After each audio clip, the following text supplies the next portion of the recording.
Hello, everybody. Welcome to my YouTube channel. I'm Marco. The YouTube channel is Fantastic People. So every day we're speaking with people all around the world who do something special and interesting. So today we have a very, very special guest here. We have a very good friend of mine here. Paula, how are you? Hi, good, and you? Yeah, very good at the moment. Yeah. That's great. How It's great to see you. great to see you back after so long time. I know. Okay, so welcome first to you for the show and welcome. Thank you first for your time. Okay, so for everybody who sees you here the first time, so I would like shortly that you can present yourself. Tell just us what's your name, where you're coming from. Perfect. Well, first of all, thank you so much for having me here. It's a pleasure to join you in this wonderful interview. Well, my name is Paola, and I was born in the United States in Houston, Texas. But when I was very young, I moved to Mexico City. Now I'm in LA, so I moved back to the US. And I moved here because I'm an actress and I was pursuing my dream as an actress. I started working as an actress in Mexico City when I was 11 years old. And I just continued doing this and I love it. It's my passion. And I don't know, what can I tell you? I have a 13-year-old daughter, which I love with all my heart. She's the best thing that's ever happened to me. And right now we're here at home and enjoying life. Perfect. So where are you living currently? So right now I'm in Los Angeles. Okay, nice. Mhm. So tell us a little bit, Paula. So your work is as actress, so maybe you can give us some example what you're doing, what you like to do, because it's a say it's an interesting work. Yeah, of course. Well, I'm an actress, a model, and I also do voiceover. So for acting, mainly I do commercials. I love them. They're so much fun. But I'm also working in TV a little bit. I did a show and a film last year. The name is Culture Shock. It was from Into the Dark with Hulu. It was a wonderful experience, one of the most amazing ones that I've had, I think. Right now, I'm working on a few projects. Normally, I'm doing voiceover either for commercial or cartoons or TV, like whatever they need. We could like dub the voice. So for the people who don't know what voiceover is, you could either change from one language to the other. So let's say if there's a show or a film that's in French and someone needs to dub it to English or Spanish, I can Hmm. do that. Or also for cartoons, if you need like the voice for the character, I could do that. I worked in a Brazilian cartoon and Okay. everything was in Portuguese and they wanted to switch it to Spanish. And I was able to do three characters over there. It was so much fun. I loved it. But also, I do print. So the print could be either for billboards or flyers or magazines, whatever they need. So it's interesting. So you're everything which is quite creative. Yeah, you like to Yeah. create something. I think you're in your personality. You are very, very creative. You like this Yeah. creativity, right? Yeah. I love being creative, actually. And I love, so that's one thing that acting can give you. You can create your character. So, of course, there's like whenever you get the script, the character has certain characteristics, right? But every single actor is going to give them a different intention. So if I go into the room and I have a scene for, I don't know, like a mom, I would act completely different than another actor because me, Paola, being a mom, I think I would create that character within how I am really in life. Hmm. So that's like your personality in there. And also for voiceover, well, it's the same thing. So if they tell you, okay, you're going to be a little girl in this cartoon and you need to do the voice for that little girl, how do you imagine that little girl in your mind? and that's how Mhm. you're going to project it. So Mhm. yeah, it's very creative. I love it. You get to play different characters all the time and to be different people. Maybe that And it's not you. So and when did you know that you would like to do some creative jobs like acting, to do voiceover? When it was already when you were small, or did it developed to you more? no, since I was a little girl, I think that I even have a video that my mom took of me when I was 3 years old, and she was asking me, "What do you want to be whenever you grow up?" And I would always say, "I want to be a model. I want to be an actress. I want to sing. I want because I used to sing since I was little. Mhm. I've done musical theater as well, and I love it. I love dancing, singing, acting. I don't know. I think that it's just like performing and making people feel happy and comfortable in that environment. So that's And I what I, so it's like it was already like inside you, yeah. I yeah, mean, there's some jobs or something which somebody feels inside, and that's it. Yeah, you don't have to learn it. It's inside you already, right? exactly. I think I was born with it. And even though my parents didn't want to listen to that for a while, because they were like, oh no, she's crazy. She's going to forget about that. And maybe whenever she's like 10, she's going to want to do something else. But since I was a baby and until I was 11, I was bothering my parents like, please, please, Hmm. please, I want to do this. I want to do this. And actually, I have to thank my aunt because she was the one who help me go through this and convince my parents because she used to be a model and she knew people. She was in the industry already, so she took some pictures of me and she sent them to her agents without telling my parents. So whenever they said that they wanted to book me, uh, she was like, oh, perfect, now we can tell your parents that they actually want you and maybe they're going to say yes to this. Hmm. And what we did, we told them, and my mom said, okay, I'm going to help you through this. And she was the one who was with me all the time until I was 18 because she needed to be with me in every single shoot, Hmm. in every single project that I did. Hmm. Yeah. Amazing. It's really great. And Yeah. so at the end, your work is like your hobby. Oh, of course. Yeah. And I love it. I enjoy it so much. Hmm. It's this is something. It's really something very great. Yeah, to have something what you like and what you can do good. Yeah, it's like we have somebody in sports. Yeah, we interviewed today Luca Papi also, who is Yeah. one of the best ultra running guys worldwide, and he also does it because he likes it. And if somebody likes his job, they will perform good, or they will do it somehow in a good Exactly. way. Otherwise, you just do your job. Exactly. There's a big difference with doing what you love and what you don't. Because I also have a bachelor degree. Hmm. Because when I had my daughter, I said, okay, maybe I do need a plan B in case I can't be an actor forever, and I wanted to give her the best that she could have in life. Hmm. So I needed to be prepared for that. But Hmm. when I started working in, should I say it? I don't know if I should say, okay, in hotels, Hmm. because I studied hotel management. Hmm. I didn't enjoy it.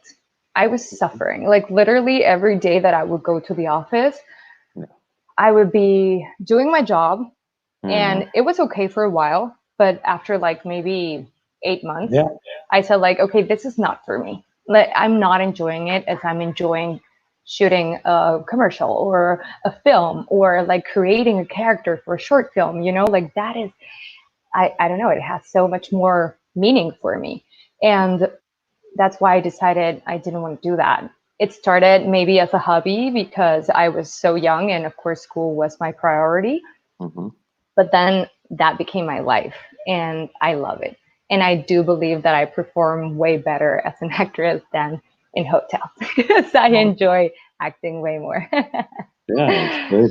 And in your career, what was the most beautiful moment or the greatest moment? Yeah, let's say you can remember. Well, working with my daughter, I Hmm. think that's definitely the best thing. I thankfully I had the opportunity to work with her for like maybe 7 years. The thing is that I had my daughter when I was very young. So, and when I was working with her while she was a baby, I could totally look as like her mom, but now we look like sisters, so it doesn't Mhm. work anymore. But that's the most wonderful experience, being with my daughter, showing her my love for this art, being able to encourage her to do whatever she wanted and to help her during the process. And also because it's really important. I don't know if a lot of people are familiar with how the system works whenever you're an actor. You have Mhm. to deal with rejection every single day of your life, and you have to be okay with it. Because if you don't know how to deal with that rejection, that's just going to destroy you. So Mhm. you go into the room and you have to give your everything, and that's it. You can't do anything more than that. Like, Mhm. whatever decision they make, either to hire you or not, that that is their decision. There's so Mhm. many people behind that you can't feel bad if you get a no, because most of the time you're going to get a no, and then you're going to Mhm. get a yes for many others, which are going to be wonderful. And sometimes you're going to understand why you Mhm. didn't get that job, because you got a better one. So being able to help her with that was very important for me, Nice. because I would never want my baby to feel bad about anything. So I was telling her, like, look, baby, you see how many auditions mommy goes to. I don't Mhm. get every single one of them. So it's normal that sometimes they're going to think that you're a good actor, but maybe you're not the right fit for that Right fit character. for it. Yeah, that's Yeah. nice. So But that was great. it's interesting what you say, because this we can also put in some other situations of life, yeah, to learn with rejection, or to learn to cope with a not so good situation, and Yeah. to learn to go on. Yeah, in Yeah. sports it's the same. Yeah, yeah, you will not win every game. You will lose also, or not win every race. So there will come the moments you will not have everything maybe what you want. But Exactly. And that's life. It's part of life in everything. Like, I love working out as well, mhm. but not every day I perform the same. Yeah, yeah. So I love running. I go to a group that it's called the Saturday Stairs, and we Mhm. go and run in the Hollywood Bowl. Not every Saturday I perform the same. Sometimes I could do so. This is one thing. Every month we do a PR day, which is personal record day, Mhm. and we run the whole bowl as many times as you can. So Okay, you run there's around this. Yeah, you meet so people.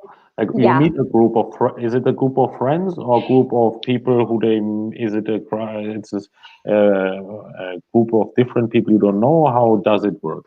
So it's a different group, a group of different people that I didn't know, but now they're my friends. So now Mhm. it's a group of friends. Mhm. But there's always new people coming in, because we're open to everybody coming and running with us if they Mhm. want.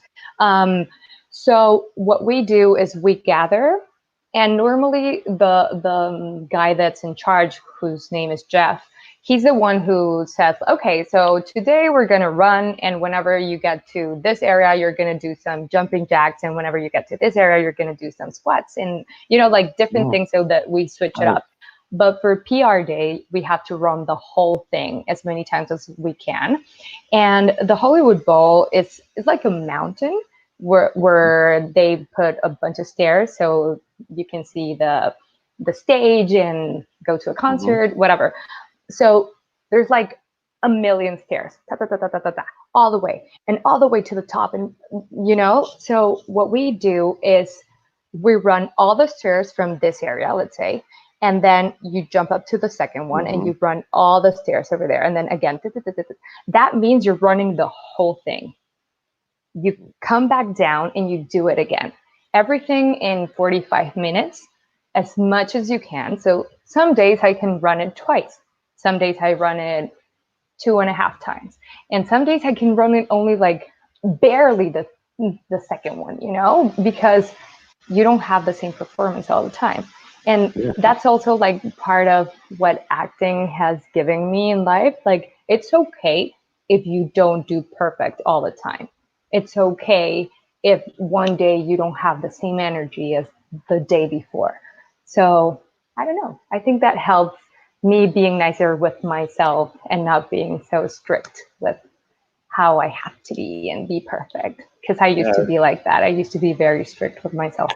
as you say, we have days where we have a good day or a less good day, and it depends on us, on our mood, how much did we work before, on our job, on our stress level. I don't know, but I think Yeah, the important is that you try it and you do it. Yeah. So exactly. one thing you like is, for example, to do this running in the weekends, or you also do it during the week, or especially on the weekends. So I do it especially on the weekends because sometimes during the week my schedule is so different every single day Hmm. that I can't control it. So I can't do it every day Hmm. during the week. But I do it. I used to do it almost every Saturday. Now I go, sometimes I go 2 Saturdays and then I go one Saturday, then I skip the other one, every once in a Hmm. while. But I try to do it every single Saturday if I can, if Hmm. I don't have a job or something. Hmm. But they also get together on, I believe it was Tuesday and Thursday. And the group's name is different. It's November Project. I've been with them like 3 times. It's Hmm. really early, so it's kind of difficult for me because I'm not an early bird. And they run at 6:30 a.m. in Griffith Park, which I love that area, by the way. It's beautiful. But like whenever I can join them, I do. And if not, I go on Saturdays. Okay, nice. Yeah.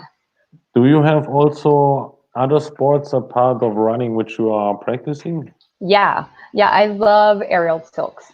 I don't know if you're familiar with that, but it's like fabrics hanging from a very Mm-hmm. top The ceiling, fabric a very skirt, high yeah. ceiling. Sorry, yeah, exactly. And then you climb them, and you do all this weird poses. Yeah, I see. You split, and you can I also do drops. It's so much fun.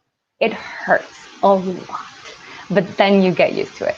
I and remember how that. how high do you go? How high is that?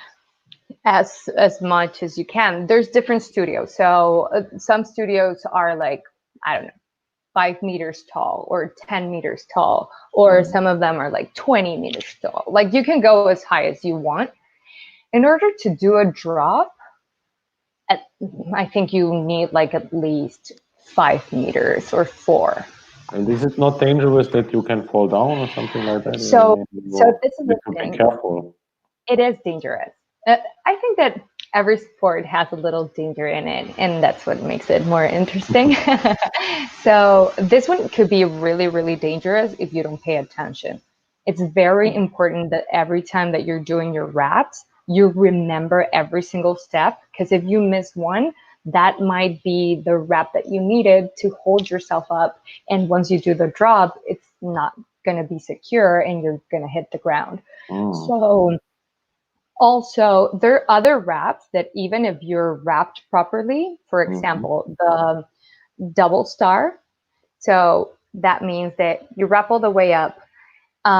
Everything's wrapped on your legs, and you're gonna go through the silks, like if it was a roller coaster or something, Mhm. and you go all the way around twice. If you Okay. don't hold after the Mhm. second drop, you hit the ground. Oh, Like so and you can't do anything about it. You just have to like know every single step. That's why you never do the falls before you try them, walking them down very okay. slowly. Yeah, but Really. that one, I love that sport. I think I don't even know if it's a sport, but it's one of my favorite workouts. It's beautiful because I feel like whenever you do all the figures and the wrappings up there, it looks so magical. And if you have the flexibility to hit the splits properly and everything, it looks amazing. And And you it need stops also a hurting lot of after a while. strength.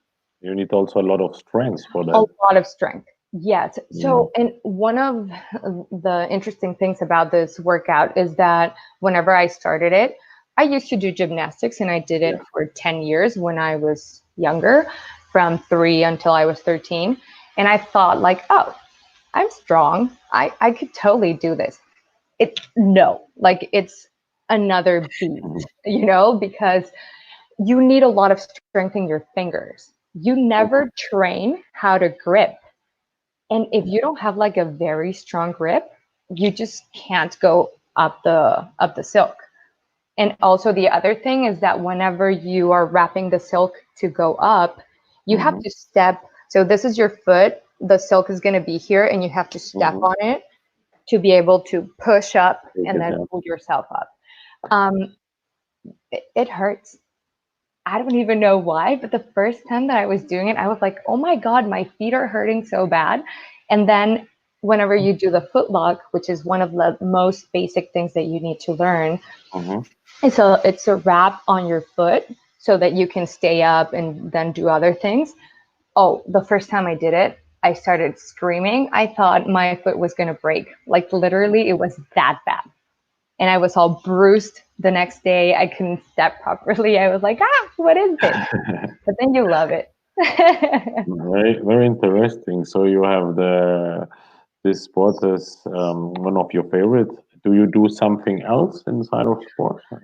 Yeah, well, so this is the thing. I run, I do Pilates, I do spinning. I take spinning classes, which I love. Um, what else? Oh, stunt fights. So I was training boxing first so that Mhm. I could learn all the moves and Mhm. the name of the hits and everything, and the punches and all the things.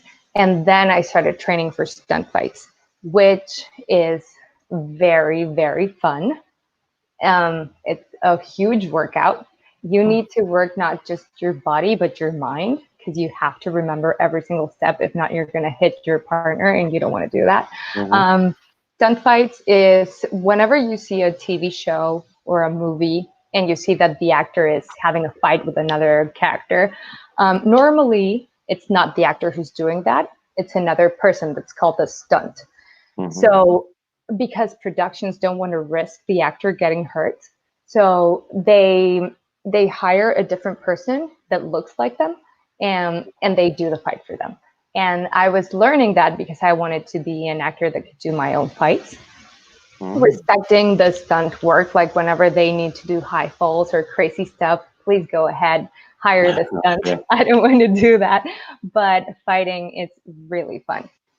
I love it. It's Yeah. amazing. So you are a multi-sport talent. You do a lot of different things. I mean, you like not just one thing. You make a mix of different sports. Very nice. Yeah, I think that it's important. As an actor, I think that you have to have as many skills as you can. Hmm. So whenever they ask for an actor that can fight, oh, I can do that. An actor that could do aerial tilts, oh, I could do that. Or an actor that can sing and can dance and can, oh, I Hmm. also dance. I love dancing. By the way, Dancing I also. love salsa dancing. It's one of my favorite You have things. so many things already. Yeah, I know. You know what? I think I have a lot of energy, so I need to keep busy to You be have too able to. much. You have too much battery inside you. Yeah. That's good. Nice, nice. Okay. It's very nice to know so much thing about you personally, about your person, about your job, about your work. Now, I would like to don't ask you something. I will give you for you the last word. Yeah, you can say, let's say, what you want. Say whatever I want. Okay. Well, first, but this is the end. So should I wrap it up with this? You can wrap it up. Yeah, Okay. it's. I will then just say two last small words, Of course. and maybe tell us also what would be a dream of you if we could make one dream of you come true. Then also say it. Okay. Let's see. Oh well, I could totally tell you a dream of mine now. But and I know that it will happen someday because of this whole COVID-19 situation and everything. I had to cancel my belated honeymoon to Japan. So one of my dreams is that I'm able to go to Japan as soon as this is over and enjoy maybe next year the cherry blossoms. That would be amazing. Nice. Yeah. And well, thank you so much for having me here. And it's so nice seeing you. I'm so happy for you and so proud that you're doing all of this wonderful interviews. I can't wait to see all of them. Thank you so much for having me. It means a lot to me. And I hope that everybody stays safe and that we can go back to normal life soon enough. Yes. Yeah, So, Paula, thank you very much thank you. to being with us here on the show. And as we are doing this project to connect people from different parts of the world, everybody, because many times a lot of people are not in the, let's say, in the highlight. So they get Mhm. here, everybody gets here his time to speak about his passion, which is very interesting. Yeah. And what everybody should also know, we met us, I mean, I think 5 years ago in an airport. Yeah. I was going to vacation to USA, so I was remembering about Paula that she does a lot of interesting things. So Oh, thank she's you. a friend of mine. So Yeah, and it was funny because I was going to Europe and you were going to the US. So we were like yes, going the changed over. opposite. Well, thank you so much for having me. So thank you. I hope you will be in another short video of us, yeah, Yeah, about of some course. specific topics, which we will do also. And so thank you very much, Paula. Thank So you. bye bye. Bye bye. Bye.